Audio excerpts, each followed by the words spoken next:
What's up? Welcome back to my channel. Today, I just want to talk about decor mistakes that are making your home look cheap. And I do not want this to come from a place of just like shaming or anything like that. The only way to learn sometimes is to make mistakes. And I definitely have, made a lot of mistakes. So please do not feel bad. We're just gonna talk about things that are making your home look cheap that you could easily, tweak or improve, or just little things to help make your home feel more like a home, feel more cozy, and just be that escape when you come back from work, or just be a place where you look forward to being in at. I think you understand where I'm going with this. I'm gonna be showing you some pictures so that you kind of know what I'm talking about. But the first thing that I have is furniture that's too small for the space.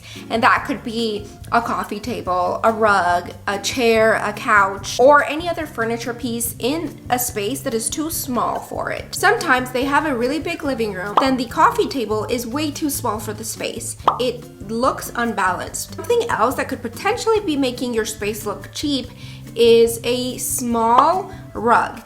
A lot of the time, that's typically what is available, 5x7 rugs, and it's also because they're more affordable. But if you have a pretty big room but a small rug, it's making the room feel small just because it's anchoring everything in a smaller dimension, and then it's leaving either a lot of space around it to where it just looks off. For example, in this picture, you can see that the coffee table is almost the same width as the couches, but not quite. It's wide enough and definitely long enough for the rectangular living area that has been created by having the two couches on the side with the two chairs on the other end. I would go also with like a oblong to where it's kind of like an oval, but it's more longer. That could also work.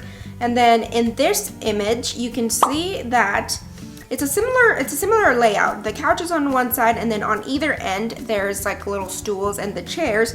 But again, the coffee table is pretty wide and pretty long, so it's filling out the area quite nicely, and it doesn't feel like it's consuming the entirety of the room. It feels like it's actually grounding it because it's pulling your eye towards the coffee table and just like the grandeur that it has instead of it being so like small and tiny. And then here's another image that shows a very creative way to use an ottoman as a coffee table. I've seen this done a lot, and I think honestly it works because it works as like a footrest, but it also works as a coffee table. The easiest way to get away with this is just put a tray on the ottoman, and then you have an ottoman and a coffee table, and a lot of the time you just pick up the tray and place it elsewhere so it's out of the way if you're gonna have like movie night or you just need some place to rest your feet. So that is a great idea. If you're like, I have an ottoman but not a coffee table, or I can't do both, probably go with that one if you need the ottoman. And then for this picture, you can see how they do have an ottoman. However, the ottoman is still a little too small for the area. You can see the negative space around the ottoman.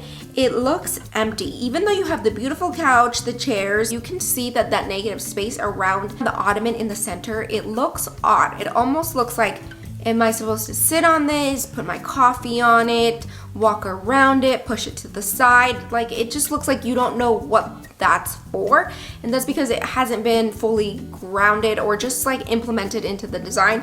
But anyway, those are just some pictures that I wanted to share with you. So if you're like, yeah, my living room feels off, I don't know what it is, look around, see if the size of your rug is proportionate to the room. Sometimes if you have a small room and a 5x7 is, plenty big, then great, that's perfect. Work with the size of the space that you're in, because maybe you will need smaller sized furniture, but definitely know the size of the room that you're working in. Something else that could be making your home look cheap is being super matchy. All of your furniture pieces match, all of your throw pillows match, all the texture is the same, everything is the same color. That can definitely be a very minimal look. If that's what you're going for, great. If you want a more cozy, comfortable living room or any kind of a space, you need to differentiate, whether it's textures, colors, shapes, sizes. You just need to have, different materials guiding your eye through the room. And if everything looks the same, is the same color, same texture, it just looks flat. Even if you have the most beautiful, most expensive pieces, the fact that everything is the same kind of looks, no shade to IKEA, but it kind of gives IKEA. So this bedroom set, you have the nightstand, a tall dresser and just like a long dresser. This is very convenient for those times where you're like, I don't want to think about decorating my home. Like, I just want to throw it in there and go on about my day. Great. If that's for you, great. But if you're like, no, I want it to look a little more like I thought about it. Like, I put effort into the design of, you know, the bedroom, the living room, whatever kind of a room you're trying to design. Create some kind of a differentiation between the symmetry that you're trying to create. So what I'm trying to say is, if you have, I don't know, let's say the dresser, don't get the matching nightstands. Get something that's different. So the two nightstands are the same, but then the dresser, get a different one, or maybe get like a really tall one in a different color. Try to create some kind of differentiation, again, to guide the eye throughout the room instead of just looking at it and blinking and saying, yep, I know what the room looks like exactly. In this picture, you can see that they have the navy couch, the two brown chairs on the end, and then across from the couch, there is another couch in a cream color. This is a beautiful way to implement color, but also sticking to the same like color palette. So the navies and browns go perfectly with each other just because they are very balancing. And then of course a cream goes with literally any color. So that's a very good way to bring in different designs, but still make them feel cohesive. Then in the next one, you can see that there are two couches that are exactly the same right across from each other. Now, I know I said don't be too matchy-matchy, but I think in this instance it works because it's just two, so it's a pair. The eye is reading it as like a unit instead of like two separate things. However, I think if they would have had like a third, I don't know, like wide chair that was exactly the same as those two couches, then it would read very matchy-matchy and there's not very much visual like disruption. So I would say if you have like two that are, you know, identical, I have that in my house, but I also have a chair, this one back here, that is different than the two couches that I have. So that's a way to create some kind of a separation but still feel cohesive. For example, in this image, you can see that all three are the same and there's just not very much interest. This looks like, you know, a beautiful space. The coffee table looks a little too small, and then the furniture itself, it's just too samey. It's the same color. Again, as soon as you look at it, you feel like you've read the entire room. Like there's not much for you to wander or to look at.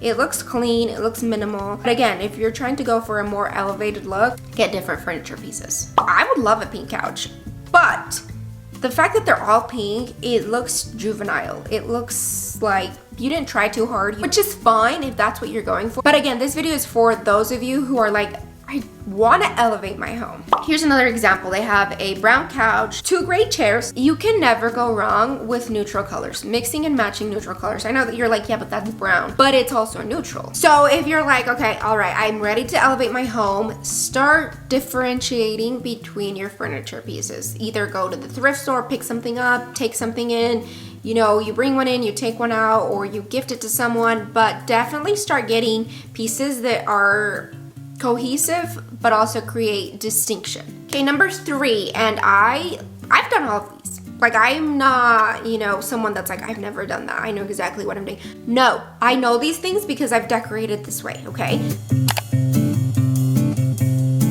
Is decorating with way too many small things. You do not need that many things. If you are sentimental, I sometimes have like sentimental value with like whatever kind of objects, whether it's a picture, a rock, a leaf. Well, we just don't need all these things, you know? Take a picture of it, print the picture, keep it in a stack. It's a lot easier to do it that way. So let's look at this image right here. It's honestly, I think it's pretty, it's beautiful. If you are a maximalist, if you want to feel like your room is serene, calm, cool, collected, this is not for you. This is for a maximalist, but we're not talking about that right now. We're talking as if you want to create that space that is very cozy, welcoming, and soft. For example, when I look at this room, I immediately feel overwhelmed because I don't really know where to look. So you can run into the problem where you look at something and it's too boring, too plain, but you can also look at something and think, wow, that is a lot of stuff. I don't know where to look at. I'm confused. My eyes hurt, you know, there's just so much stimulation. I don't want to offend anyone, okay? So again, if you're a maximalist and you love this, great. I love that for you. I love that you found your style. But if you're not a maximalist and you live in a home like this, you're gonna start to feel overwhelmed. Things are gonna start to look cluttered. I say this because I used to have a bunch of tiny little wall art that I would put up either for magazines or just things that I would make, or you name it, I've been there. And I constantly felt like, wow, every time I clean this room, it still looks dirty or it still looks cluttered. And that's just simply because I had way too much stuff. This image evokes a similar feeling to the other one, where you're kind of looking at too many things. Even though the room looks like it's nice and tidy, it still looks cluttered. And that's because there's too many things fighting for your attention.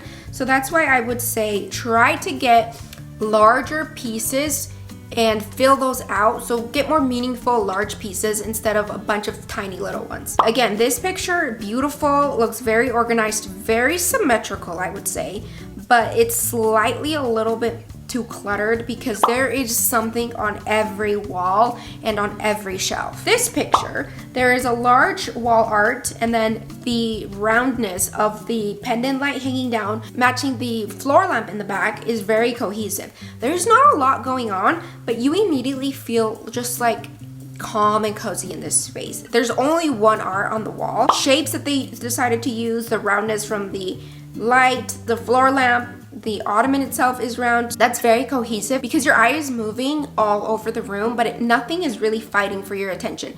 It's like everything has its own moment individually. And then in this picture, as you can see, the shape of the couch is very sculptural. So that in itself is already art. And I think that the reason that they obviously didn't do any art on the walls is because look at that beautiful view.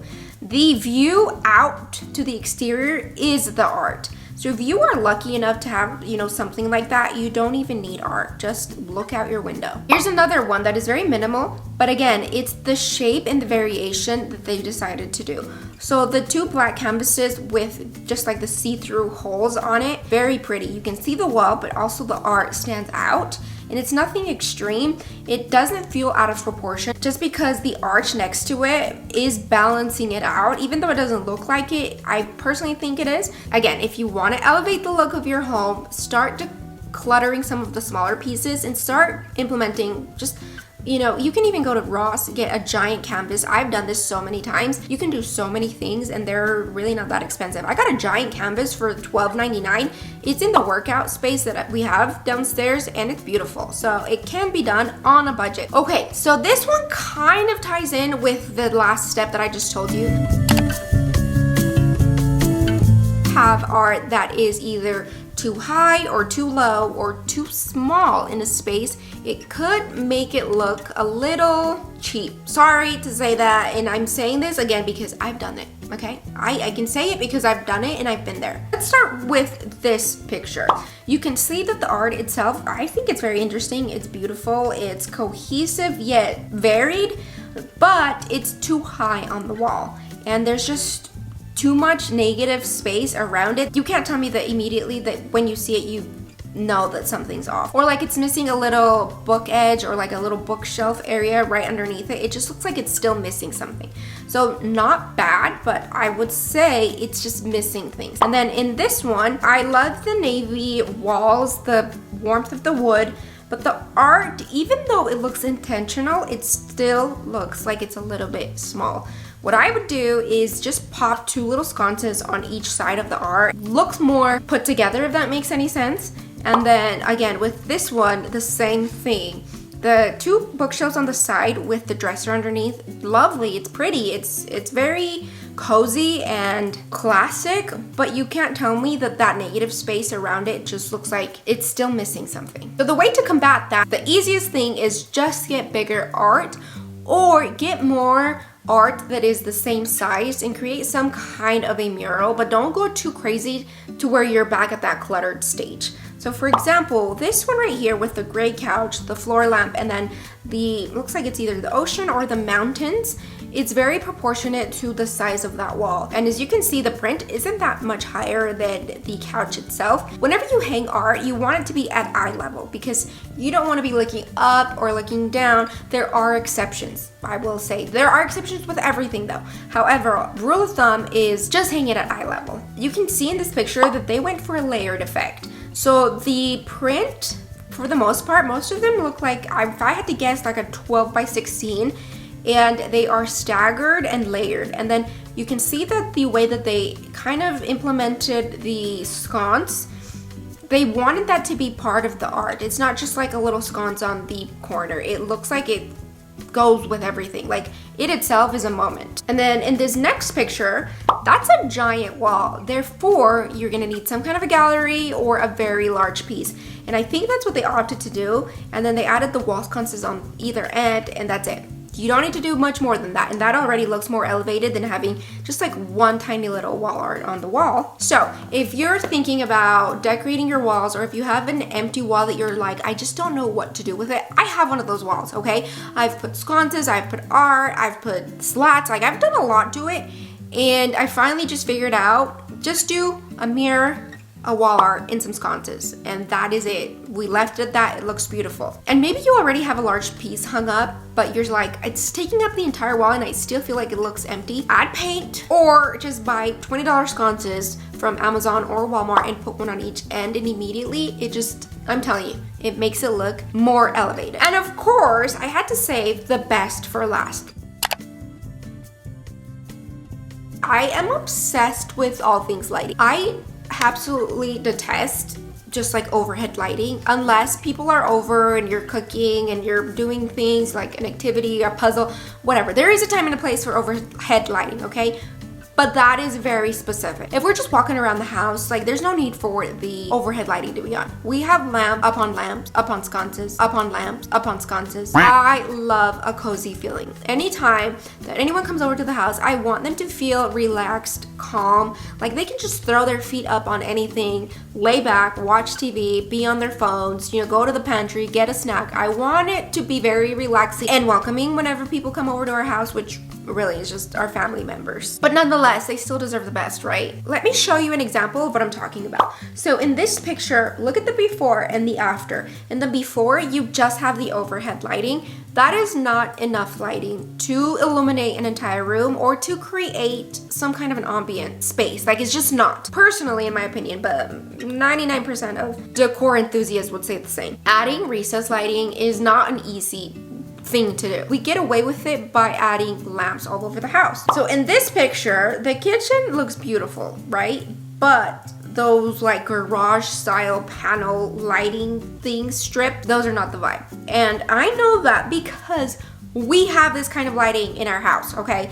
And it's not something that bothers us that much that we want to redo the entire thing. Again, we don't really turn the overhead lighting on, so this isn't something that I'm like, yeah, let's fix it like ASAP. Here's another room that's like, okay, that room is way too large for that poor little light. Like, you're asking for a lot with very little. Okay, now to the good part. Let me show you what a very cozy, well-lit room looks like. And not necessarily well-lit like it's bright, but well illuminated in a way that brings you peace, comfort. This picture right here is the epitome of coziness, elegance, classic, welcoming, like all those words that you want people to say about your house. This image is giving. The light from the sconces is illuminating the room, but it's not harsh or bright. It's very warm. If you want a cozy space, you need to get warm lighting. And typically that's about 2700 Kelvin.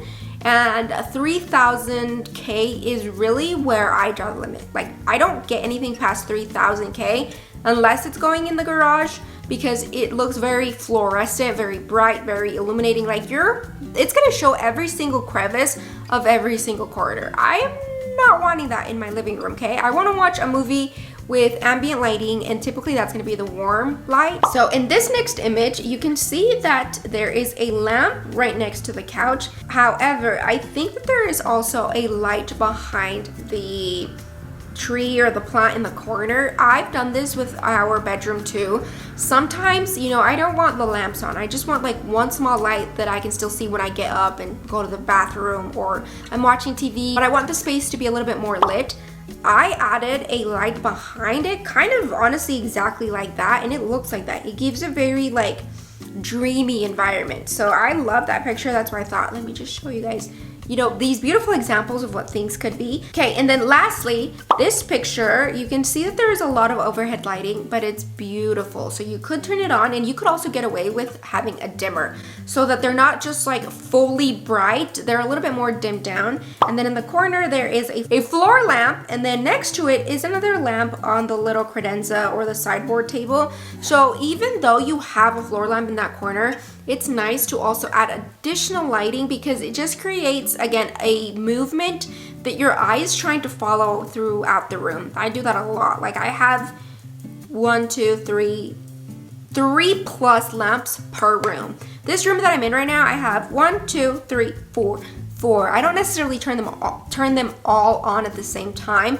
but if I'm definitely going for that cozy feeling, I definitely will turn them on. And another thing that I have is all of our lights are smart lights, and if they're not smart lights, then they are on smart outlet plug thingies, because I just love having control on my phone. So like if I go downstairs and I forget to turn the light off, and I'm already upstairs, I know it's like first world problem. Anyway, these are just some things that perhaps are making your home look cheap. And it doesn't mean that it's bad. Like your home could be cheap and you love it. Whatever, it doesn't matter. If you love the way that your home looks, even though some of these things, you know, you're like, yeah, I definitely have some of those things. It doesn't matter. If you love your home, be proud of it. If you live in a rental, in an apartment, in a house, in 1-bedroom studio, it doesn't matter. Be proud of your space because you did that. You did that. But if you're like, I just want to make it feel a little bit more elevated, you don't need to spend a lot of money, okay? You don't need to believe people when they say you need this Our House couch, you need the cloud sofa that's like $5,000. If you want it and you got the means, do it.